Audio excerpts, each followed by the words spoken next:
사복음서는 예수 그리스도의 존재와 사역에 대해서 증언을 하고 있습니다.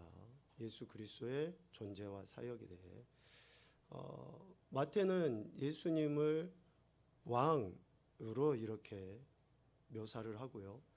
마가는 예수님을 종으로 묘사를 하고, 누가는 예수님을 사람의 아들 인자로 묘사를 하고, 요한은 하나님의 아들로 강조해서 이야기를 하고 있습니다. 그런데 이 사복음서의 마지막 부분은 동일하게 예수님의 십자가 죽으심과 부활하심에 대해서 이야기를 해요. 그리고 맨 마지막 부분은 사복음서가 동일하게 예수님을 믿고 따르는 이들이 앞으로 어떠한 삶을 살아야 하는지에 대해서 구체적이고 정확하게 가르쳐 주시고 있습니다. 지금까지 자신들이 믿고 따르던 예수님이 이제는 더 이상 실제적으로 함께 하실 수 없기 때문에 예수님께서 그들이 앞으로 어떠한 삶을 살아야 하는지에 대해서 구체적으로 가르쳐 주셔요. 마태복음 28장 말미에는 어떤 이야기가 나옵니까? 내가 너희에게 분부한 모든 것을 가르쳐 지키게 하라. 그러니까 예수님을 믿고 따르는 제자들의 앞으로의 삶의 태도는 뭐가 돼야 되는 거예요? 예수님께서 분부하신 그 명령의 말씀을 가르침 받을 뿐만 아니라 가르치고 지키게 하는 그러한 삶으로 나가야 되는 것이고, 마가가 이야기하는 것처럼 예수님께서 지금까지 제자들에게 보이셨던 또 행하셨던 그 복음을 전파하라 라고 제자들에게 가르치시고 있는 거죠. 누가복음은 오늘 24장 49절에 이야기하는 것처럼 너희에게 아버지 하나님께서 약속하신 것을 보내실 그때, 즉 능력이 위로부터 임하게 될 때에, 그때까지, 그러니까 그때 시점이라는 것이 뭐 어느 한순간의 시점은 아니겠죠. 여간 그 능력으로 입혀질 때까지 이 성에 머물러라 라고 이야기를 하고 계시고, 요한복음 마지막에는 베드로에게 하신 이야기이기도 하지만 제자들에게, 그리고 더 나아가서 오는 우리에게 너는 나를 따르라 라고 말씀하고 있는 거예요. 우리의 삶의 여정 속에 예수 그리스도를 만난 그 시점부터 이제 우리의 삶의 모습은 어떻게 나가야 되는가, 바로 이 사복음서 말미를 통해서 우리에게 이야기를 하고 계시는데, 특별히 누가복음 이 말씀은 누가가 기록을 했죠. 누가가 기록을 했잖아요. 누가복음은. 사도행전은 누가 기록했죠? 누가가 같이 기록을 했어요. 그런데 이 누가복음과 사도행전의 연결 부분을 오늘 49절 말씀으로 이해할 수 있고, 그리고 사도행전 1장 4절 말씀으로 이해할 수 있어요. 사도행전 1장 4절 말씀을 한번 같이 보겠습니다. 시작.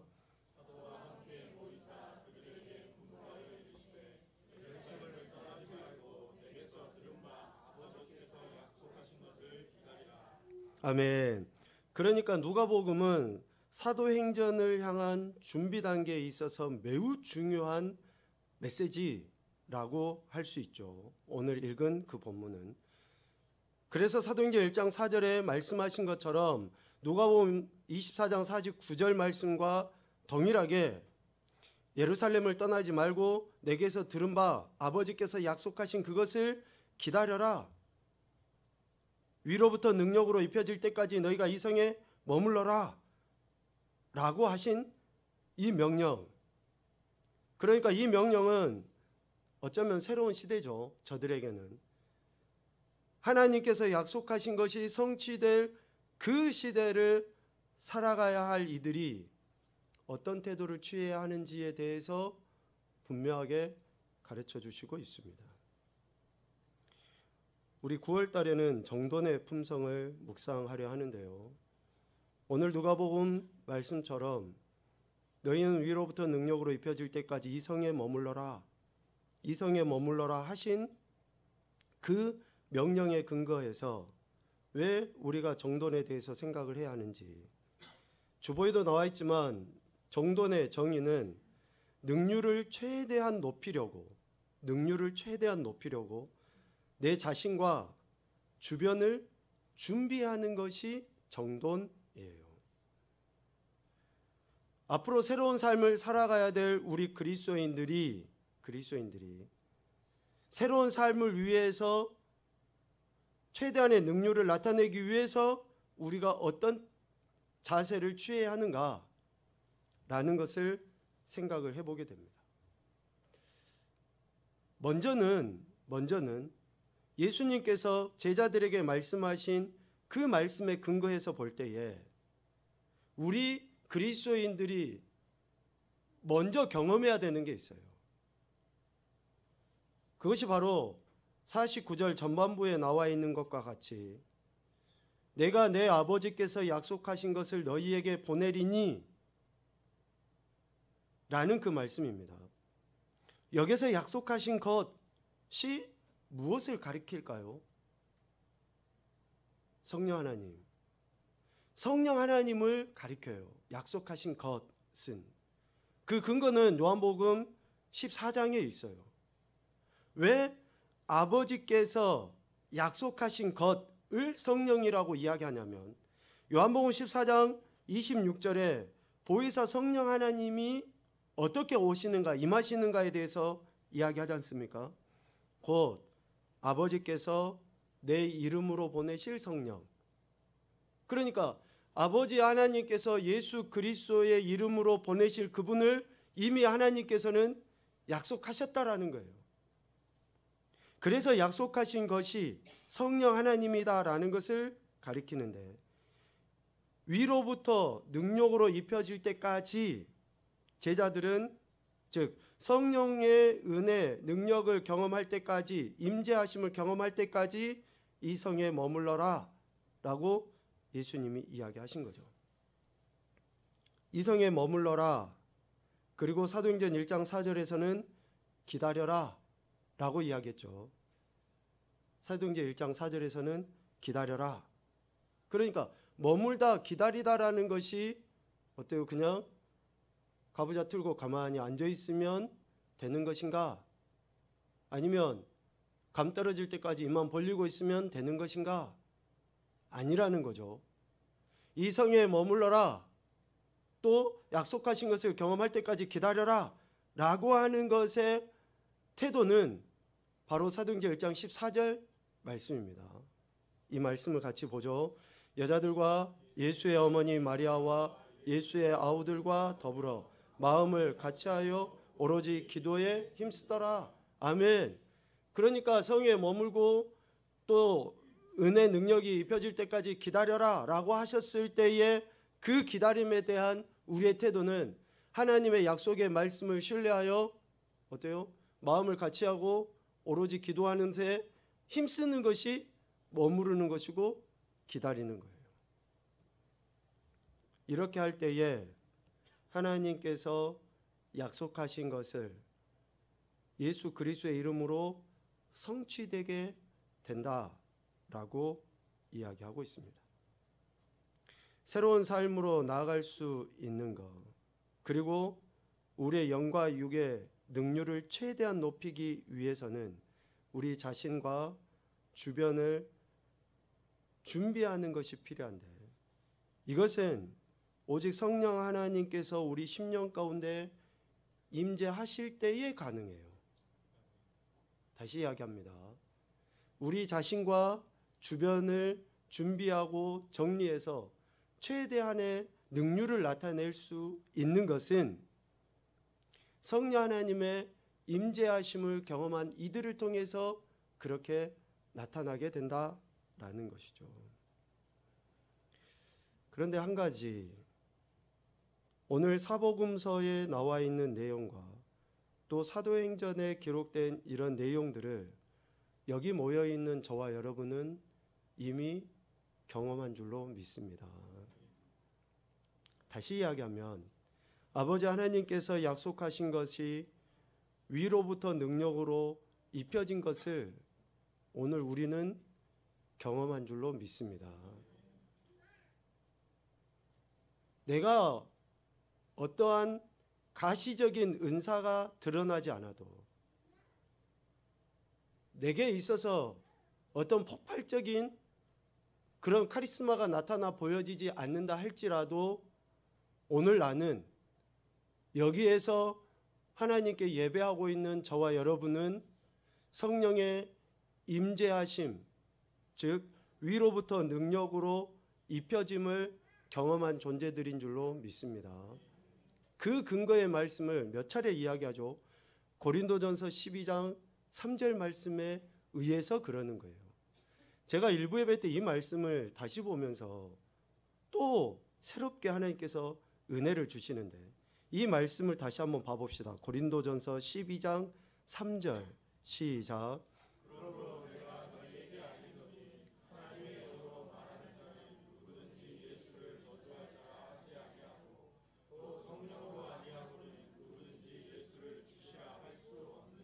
아멘. 자, 성령이 아니고서는 누구든지 예수를 주시라 할 수 없다. 그러니까 예수님을 주시라, 주인이라, 구원자라, 왕이라 뭐 이렇게 다 고백하는 사람들은 누구에 의해서 이렇게 고백한다는 거예요? 성령 하나님. 그러니까 성령 하나님의 임재하심 속에 우리는 이렇게 고백을 해요. 그런데 우리 삶의 모습을 보면 성령의 사람이 맞는지, 성령에 이끌려서 살아가는 인생이 맞는지 의심이 들 때가 있잖아요.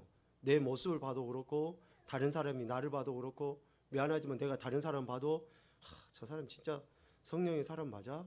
교회 다니는 거 맞아? 예수님 믿는 거 맞아? 라는 그러한 생각이 들 수 있어요. 그런데 사도 바울이 고린도 교회 성도들에게 이렇게 표현을 해요. 내가 너희에게 알리노니, 무슨 말이에요? 내가 너희들에게 다시 가르쳐 줄게. 그 이야기 아닙니까? 고린도 교회 문제가 한두 개였습니까? 고린도 교회에 수없이 많은 문제들이 있어서 진짜 저 인간들 교회 다니는 사람 맞아? 성도 맞아? 그러한 의심이 충분히 들 수 있는 그 상황에서 저들이 예수님을 주라고 고백하는 것은, 야, 너희들 안에 성령 하나님이 있으니까 예수님을 주라고 고백하는 거야. 비록 너희들이 우상에게 바쳐진 재물을 먹고 파당을 지어서 싸우기도 하고 각양의 문제들로 정말 몸부림치면서 갈등 가운데 있지만 내가 다시 한번 너희들에게 가르쳐준다.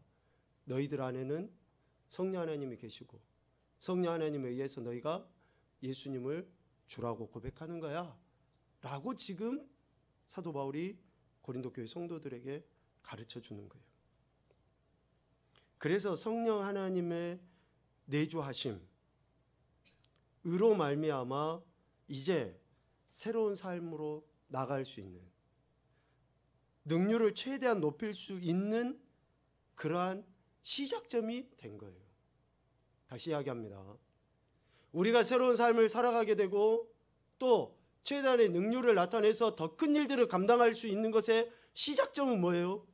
성령 하나님이 내 안에 내주에 계신 임재하신. 그러니까 어떤 사람이 뭐 새것, 새로운 삶, 뭐 이런 이야기를 많이 해도 그 안에 성령 하나님이 계시지 않는 것은 다 미안하지만 인간적이고 세상적이고 또 처음에 하는 것 같다가 금세 식어져 버리는 그러한 모습에 지나지 않죠. 이렇게 새로운 삶, 더 큰 능력을 나타내는 삶을 살아가도록 예수님께서는 제자들에게 그리고 오늘 우리에게 이런 말씀들을 통해서 가르치시고 도전을 주십니다. 이를 위해서 예수님께서 제자들을 가르치신 내용을 크게 네 가지로 이야기를 하게 되는데요. 첫 번째는 새로운 삶으로 나아가도록 하기 위해서 예수님께서 이것을 먼저 하셨어요. 가장 먼저 45절 말씀에, 누가복음 24장 45절 말씀에, 이에 그들의 마음을 열어 성경을 깨닫게 하시고 라고 이야기합니다. 제자들의 마음을 열어 성경을 깨닫게 하신 거예요. 예수님께서 십자가에 죽으신 이후에 제자들은 낙심, 절망, 그래서 어떻습니까? 더 이상 예수님께서 자신들과 가시적으로 함께 할 수 없는 그런 불안함에 의해서 제자들은 각자 예수님 만나기 이전의 삶으로 돌아가 버려요. 엠마오로 향해서 갔고, 고기 잡으러 갔고, 자신들의 믿음의 주라고 하신 그분을 더 이상 보지 못하니 그들에게는 더 이상 예수님을 따를 명분이 없어진 거죠. 그래서 예수님께서 가장 먼저 하신 것이 뭡니까? 성경을 깨닫게 하시는 거예요. 성경을 깨닫게 하시는 거예요. 이 성경이 뭡니까? 바로 44절의 내용이에요. 44절 말씀 봅시다.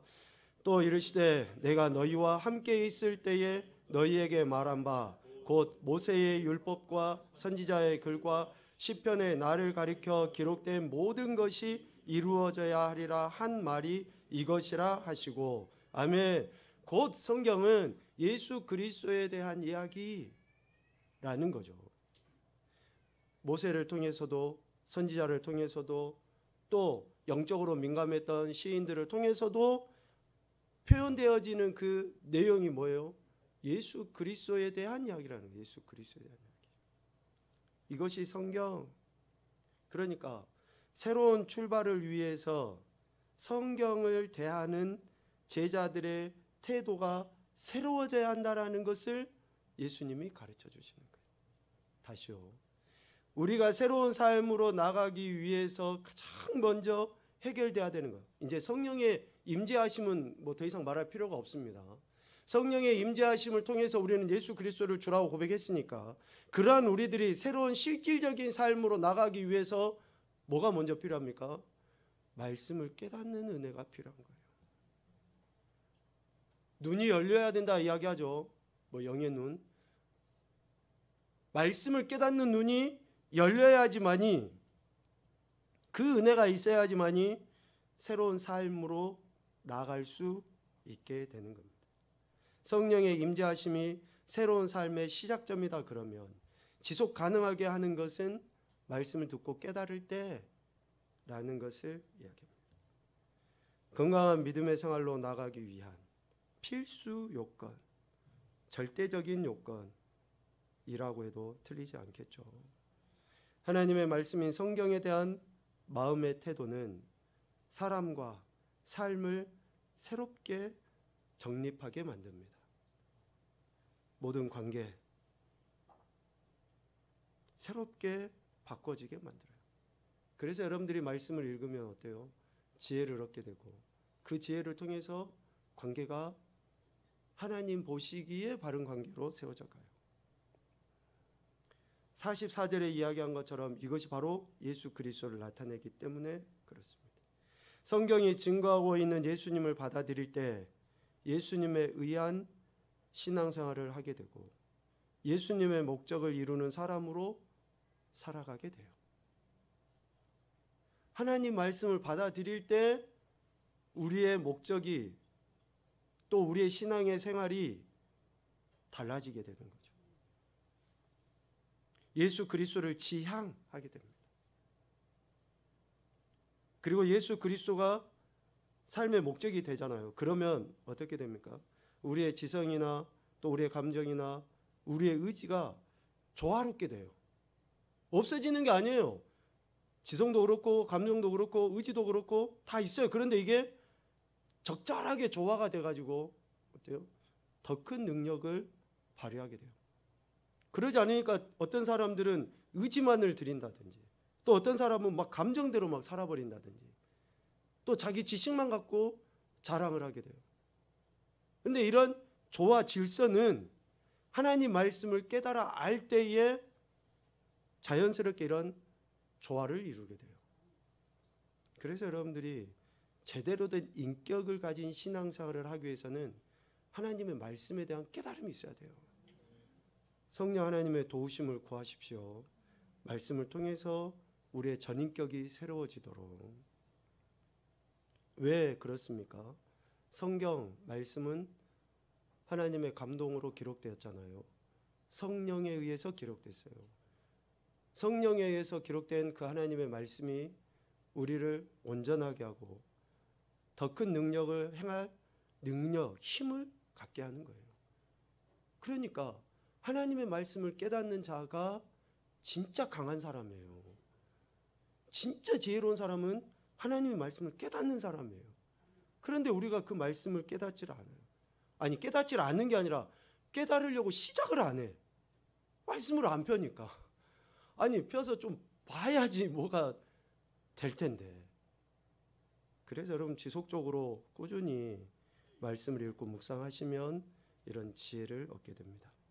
두 번째로 우리가 새로운 삶으로 나가도록 하기 위해서 예수님께서 제자들에게 어떻게 하셨냐면 하나님의 약속이 성취될 것을 기대하게 하셨어요. 하나님의 하신 약속이 제자들을 통해 제자들에게 성취될 것을 기대하게 하셨다. 오늘 49절 전반부에 내가 내 아버지께서 약속하신 것을 너희에게 보내리니 라고 이야기해요. 우리가 원하는 것이 아니라 하나님께서 약속하시는 것을 구하는 것, 이게 새로운 삶이라는 거예요. 내가 원하고 내가 기대하는 바가 아니라 하나님께서 약속하시고 하나님께서 우리에게 기대하게 하신 그것이 내게 성취되도록 예수님은 가르치신 거죠. 특별히 우리에게 기도를 가르치실 때 그렇게 이야기했잖아요. 마태복음 6장에 이방인들과 같이 그렇게 기도하지 말아라. 왜요? 이방인들도 그렇게 하면서 기도한다고 이야기하고 다른 종교를 믿는 사람들도 그러한 행위를 기도한다라고 이야기하는데 오늘 우리는 내가 원하는 것, 내가 기대하는 것을 기도하는 게 아니라 하나님께서 기대하시고 하나님이 나에게 원하시는 것을 기도하는 거예요. 그게 뭡니까? 하나님 나라와 의를 구하는 거. 이거잖아요, 이거. 그러니까 이러한 기대하심, 하나님께서 기대하심이 누구를 통해요? 나를 통해 성취되기를 우리가 기대하고 기도하고 나가는 거예요. 이게 새로운 삶이라는 것을 이야기합니다. 우리 인생이 원하는 것을 정리하고 하나님이 우리에게 주시려 하는 것을 갈망하는 것. 구원의 은혜를 경험한 우리들이 하나님께서 우리에게 베풀어 주시고자 하시는 더 큰 은혜, 더욱 큰 은사를 우리가 사모하고 갈망하는 거예요. 이것이 새로운 삶이라는 것이죠. 고린도전서 12장 31절 말씀은 13장 1절 이하의 말씀을 이끕니다. 고린도전서 12장 31절 말씀은 이거죠. 너희는 더욱 큰 은사를 사모하라. 더욱 큰 은사를 사모하라. 그런데 고린도전서 13장은 어떤 내용이 나옵니까? 사랑장이라고 이야기해서 사랑에 대한 이야기가 쭉 나와요. 그러니까 우리가 즉 예수 그리스도로 말미암아 구원받았다고 하는 구원의 은혜를 경험한 우리가 이제 더욱 큰 은사인 카리스마이죠. 더욱 큰 은사를 사모하라 라고 하는데 그 더욱 큰 은사가 지시하는 게 뭐예요? 사랑이라는 사랑. 그런데 어떤 사랑입니까? 성경에서 이야기하는 사랑이에요. 성경에서 이야기하는 사랑은 크게 하나님 사랑, 작게 이웃 사랑. 그러니까 은혜를 받은 우리들은 이제 새로운 삶으로 나가도록 예수님께서 우리에게 이것을 정리시키고 준비시켜 주는 거예요. 어떻게 해요? 우리가 이제는 하나님을 더욱더 사랑하고 이웃을 더욱더 사랑하는 행태들로 나타나야 한다. 이것이 너희들에게서 성취되어야 한다. 그것을 하나님이 너희들에게 기대하신다 라고 지금 가르쳐 주는 거예요. 그러니까 여러분 우리가 착각하시면 안 돼요. 하나님이 나에게 기대하시는 바가 내게 있는 뭐 다 팔아갖고 교회에다 바쳐라 이런 것을 하나님이 기대하시는 게 아니라 성경에서 핵심적으로 하는 첫 번째 계명과 두 번째 계명을 하나님이 우리에게 기대하시는데 하나님과 이웃사랑 그래서 우리 역시도 야 너희들 더욱 큰 은사를 사모해야 돼 라고 지금 우리에게 명령하고 계시는 거죠. 여러분 축복합니다. 우리의 생각이 그렇게 바뀌어져야 돼요. 새로운 삶으로 나가기 위해서 하나님이 우리에게 지금 기대하시는 바가 무엇이고 내게 성취되어지기를 원하시는 것이 무엇인지를 여러분들이 생각하셔야 됩니다. 세 번째는 성령에 의한 신앙의 태도를 갖기 원하셔요. 예수님은 제자들과 오늘 우리들이 성령에 의한 신앙의 태도를 갖기 원하십니다. 하나님은 믿음의 사람들에게 능력을 입혀주셔서 그의 뜻을 이루게 하시죠. 그래서 하나님께 헌신하고자 하는 사람들은 하나님의 능력을 사모하게 됩니다. 하나님의 능력을 사모하는 것을 딱 한 단어로 표현하면 겸손이에요. 겸손. 하나님의 능력을 사모하는 그것이 겸손입니다. 겸손은 예수님의 뜻을 이루기 위해서 성령 하나님의 능력을 입어야 한다는 것을 아는 거예요. 자, 다시요. 겸손은 예수님의 뜻을 이루기 위해서 성령 하나님의 능력을 힘입어야 한다는 것을 아는 것. 그러니까 내 삶의 현장에서 하나님의 은혜의 능력이 입혀지도록, 그래서 우리가 굳이 구분을 해본다 그러면 성령의 임재와 성령의 충만을 이야기하는 거예요.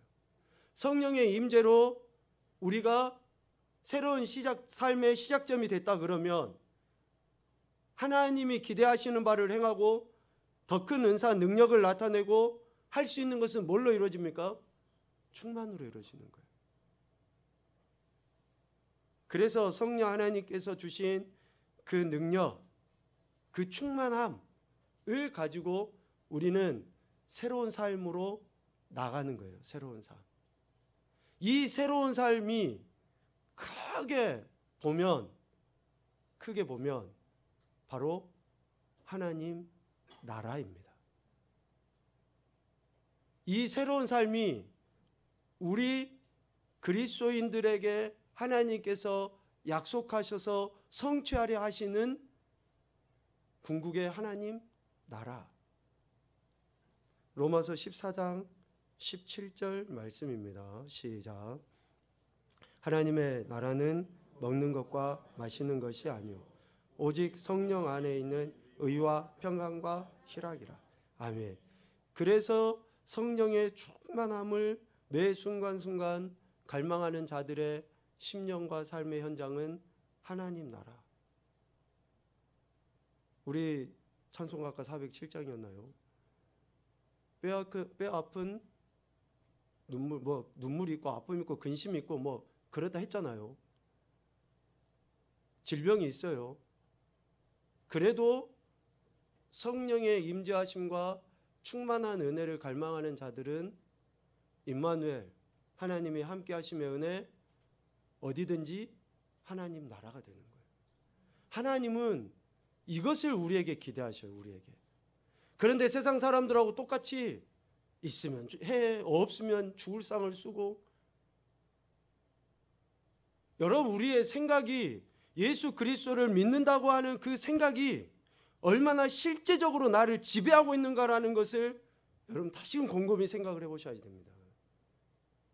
얼마나 실제적으로 나를 그렇게 다스리고 있는지, 예수님을 믿는다고 하는 그 믿음이 나를 다스리고 있는지.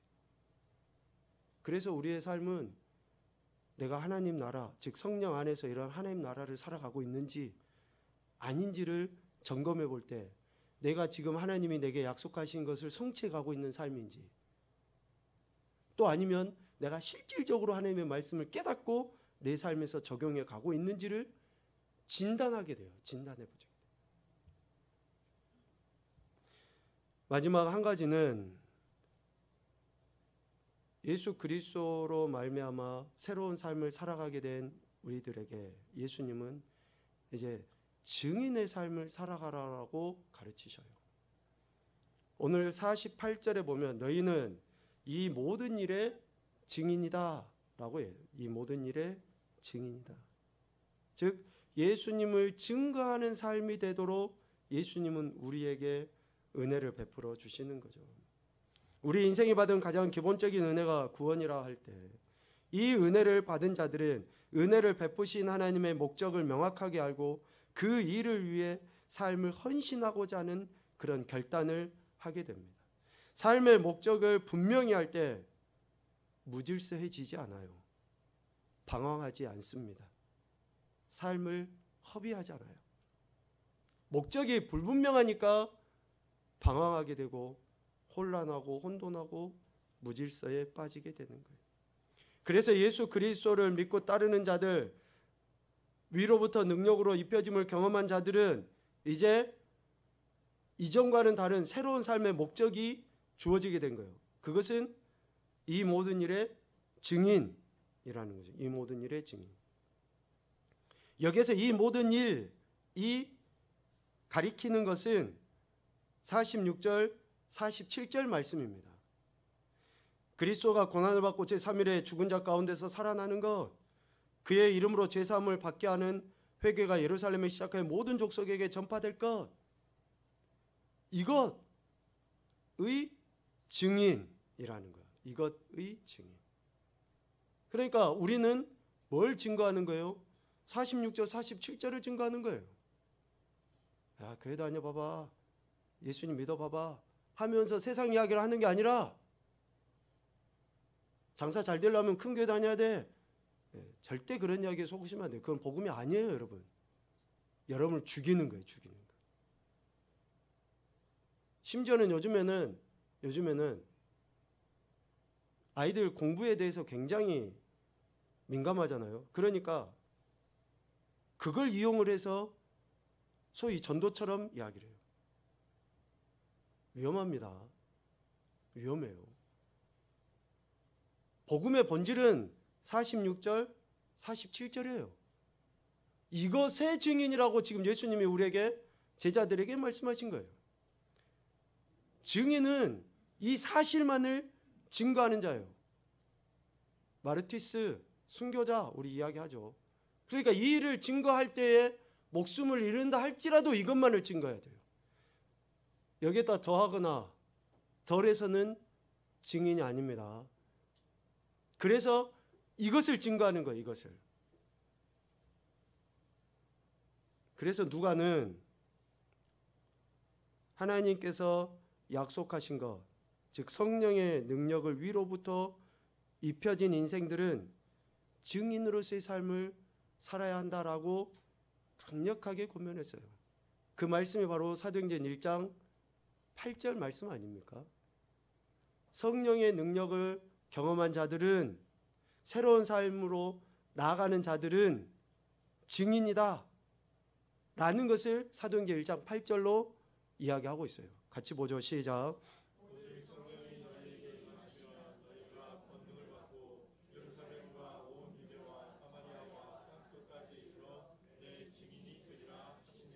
아멘. 증인이 되리라 라는 그 말씀을 여러분들이 오해하시면 안 됩니다. 증인이 될 수도 있고 안 될 수도 있다라는 이야기가 아니에요. 어떤 사람은 증인이고 어떤 사람은 증인이 아니다라는 이야기가 아니에요. 성령의 임재하심을 경험하여 예수님을 주라고 고백하는 모든 사람들은 다 예수님의 증인입니다. 그래서 오늘 누가복음 24장 48절에 예수님이 이렇게 이야기하신 거예요. 사도행전 1장 8절 말씀하고 동일한 말씀입니다. 모든 일에 증인이라. 그러니까 나는 전도의 은사가 없어, 나는 뭐 말주변도 별로 없어, 나는 은사가 없어, 다 거짓말이에요. 다 거짓말. 저와 여러분은 예수님의 증인입니다. 말로 하셔도 되고 행동으로 하셔도 되고. 누군가에게 선을 베풀었을 때 그 선이 그 사람에게는 간절한 기도의 제목이었을지도 몰라요. 그래서 그는 그걸 통해서 응답받았다라고 하고 살아계신 하나님을 찬양할 수 있게 되기도 해요. 그러니까 예수 그리스도를 주라고 고백하는 모든 사람들은 예수님께서 사셨던 삶을 나타내 보이는 거예요. 그래서 증인이다 라고 이야기를 하는 것입니다. 정리를 하죠. 여기에 있는 저와 여러분은 예수 그리스도를 믿기 이전에 어쩌면 마음과 육체가 원하는 대로 삶을 살았었죠. 그래서 본질상 진노의 자녀다라고 이야기를 해요. 그런데 성령 하나님의 은혜로 말미암아 예수님을 주라고 고백하고 그분의 명령을 삶의 기준으로 삼고 살아가고자 하는 거룩한 열망들이 다 있어요. 없으시군요. 누구든지 우리는 지금 거룩한 열망들이 다 있어요. 그렇게 좀 살아가보고자 하는. 그런데 잘 안 되잖아요. 저도 잘 안 될 때가 많은데 넘어지고 실패할 때가 많아요. 그런데 이 거룩한 열망, 이것이 이제 우리 삶의 현장에서 실제적으로 나타나도록 오늘 예수님이 4가지 이야기하셨잖아요. 첫째 뭡니까? 마음을 열어 성경을 깨달아야 하는 것. 두 번째, 하나님의 약속이 우리에게 성취될 것을 기대하는 것. 또 성령에 의한 신앙과 삶의 태도를 갖는 것. 그리고 예수님을 증거하는 것이 내 삶의 목표가 되는 것. 이렇게 할 때 우리의 그 거룩한 열망이 이제는 그냥 단순한 감정에서가 아니라 삶에서 실제로 나타나요. 실제로. 그러한 사람들을 세상 사람들이 뭐라고 부르냐면요, 그리스도인이라고. 그리스도인. 그러한 사람들이 그리스도인이에요. 그냥 단순히 교회 가방 들고 교회 왔다 갔다 하는 사람이 아니라. 여러분, 이런 놀라운 은혜들을 경험하실 수 있기를 소망합니다. 신앙의 결단들을 통해서 하나님께서 우리를 통해 하시고자 하는 그 뜻, 우리를 통해 영광 받으시고자 하는 그 목적이 이루어져서 우리의 삶의 현장은 하나님 나라가 되고 하나님께 더 큰 능력을 나타내 보일 수 있도록 또한 은혜를 구하면서 매 순간순간 겸손하게 나아가시는 우리 항상 모든 지체들이 되시기를 주님의 이름으로 축복합니다. 아멘.